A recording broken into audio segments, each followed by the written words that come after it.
بسم اللہ الرحمن الرحیم۔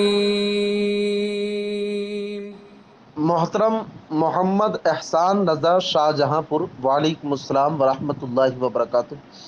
آپ نے سوال کیا کہ ماں باپ کی اجازت کے بغیر نکاح ہو جائے گا؟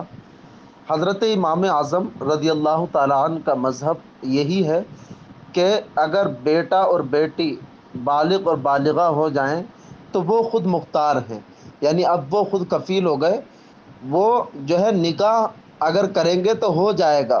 لیکن چونکہ کفو اور غیر کفو حسب و نسب کا مسئلہ ہے، یعنی قبیلہ ایک ہونا، قوم ایک ہونا، اس کا بھی مسئلہ ہے عرب میں، عربی لوگوں میں جس کا نسب ثابت ہے وہاں پر یہ مسئلہ ہے، تو وہاں پر ماں باپ کی اجازت کے بغیر اگر نکاح کر لیں تو ماں باپ کو حق ہے کہ ان کے نکاح کو باطل قرار دے دیں۔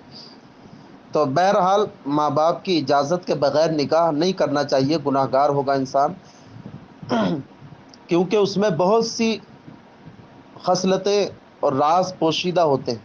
ماں باپ انسان کو دیکھ کر کے پرکھ لیتے ہیں کہ کس کیٹیگری کا، لڑکی کو دیکھ کر کے جان لیتے ہیں کیسی ہے یہ، حسب و نسب کو دیکھتے ہیں، یعنی بہت سی چیزیں دیکھنی ہوتی ہیں جو ماں باپ کو تجربہ ہوتا ہے، اولاد کو اس چیزوں کے بارے میں پتہ نہیں ہوتا ہے، تو بہت سی اچھائیاں ہوتی ہیں ماں باپ کے فیصلے میں، اس لیے ان کی اجازت کے بغیر نکاح کرنا درست نہیں ہے۔